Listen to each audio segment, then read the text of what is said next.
Coming to the next topic in computation of salary income.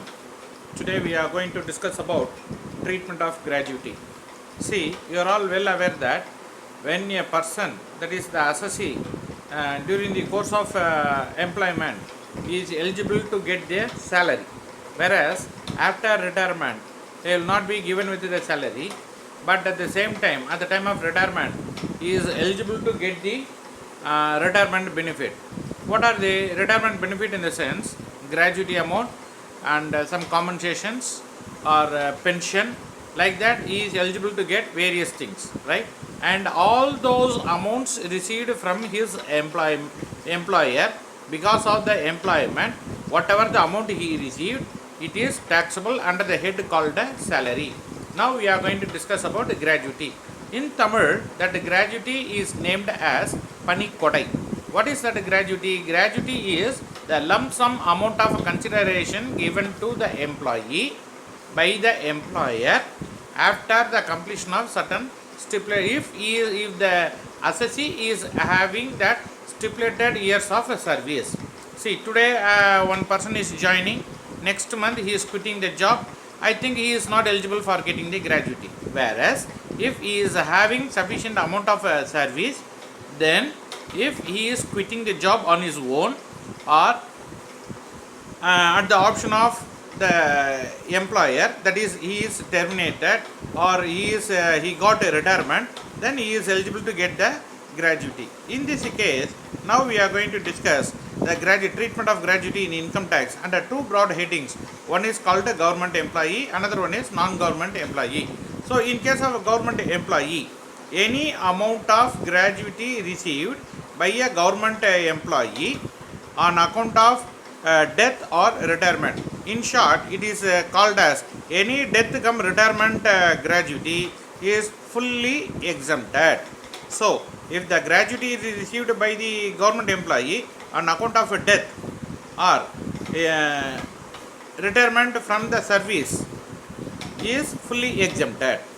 Then non-government employee, and one more thing, government in the sense state government and the central government, okay, that we should keep in mind. And another category is non-government employee. Non-government employee, the amount of gratuity received by non-government employee is taxable under two headings. One is, it is treated under two headings. One is covered under Payment of Gratuity Act of 1972, and another one is not covered under Gratuity Act under 1972. Okay, so let us take the first part. If the gratuity is covered under Payment of Gratuity Act of 1972, what is the amount of exemption? It is taxable, but he is permitted to claim the exemption. Okay, so it is first one, actually received. The exemption is eligible under section 1010. What the amount of actual gratuity received and what is the notified limit. The amount of notified limit is 20 lakhs. Please mind it. Previously it was 10 lakhs. Now it is 20 lakhs. Then 15 days salary for each year, and each year in the sense the part thereof exceeding 6 months. For example, to say I am having a service of 30 years 2 months, then that should be taken as only 30 years. Whereas if I am having a service of 30 years 7 months, then it should be taken as 31 years. So in excess of 6 months should be rounded off. So 15 days is salary, 15 by 26 actually. Okay, 15 days in the sense 15 by 26 into the last salary into number of years of service. That is the expansion for that. Okay, then second category is if the gratuity not covered under Gratuity Payment of Gratuity Act under 1972, the year 1972. In this also the least value of the given three items is taken as exemption. So actual amount of gratuity received, then same old thing, notified limit of 20 lakhs and half month salary. This is the point you should find the difference.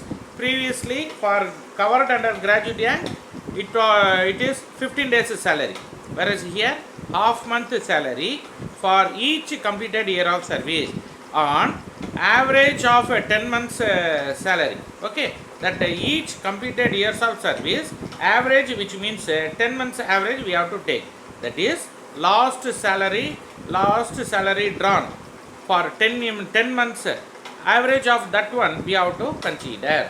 So in that way we have to take.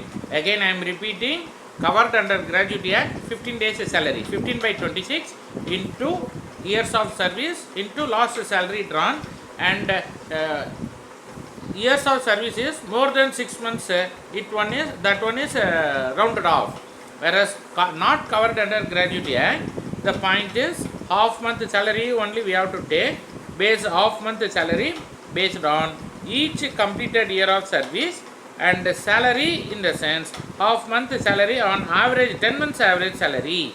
So it is 10 months average salary we have to consider. And another one important point is here, part of services should not be rounded off. For example, to say same old example, 30 years 7 months, then it is considered as only 30 years, not just 7 months. Okay, so in that way we have to calculate exemption for employee. So please try to understand, person working in a company is eligible to get the salary.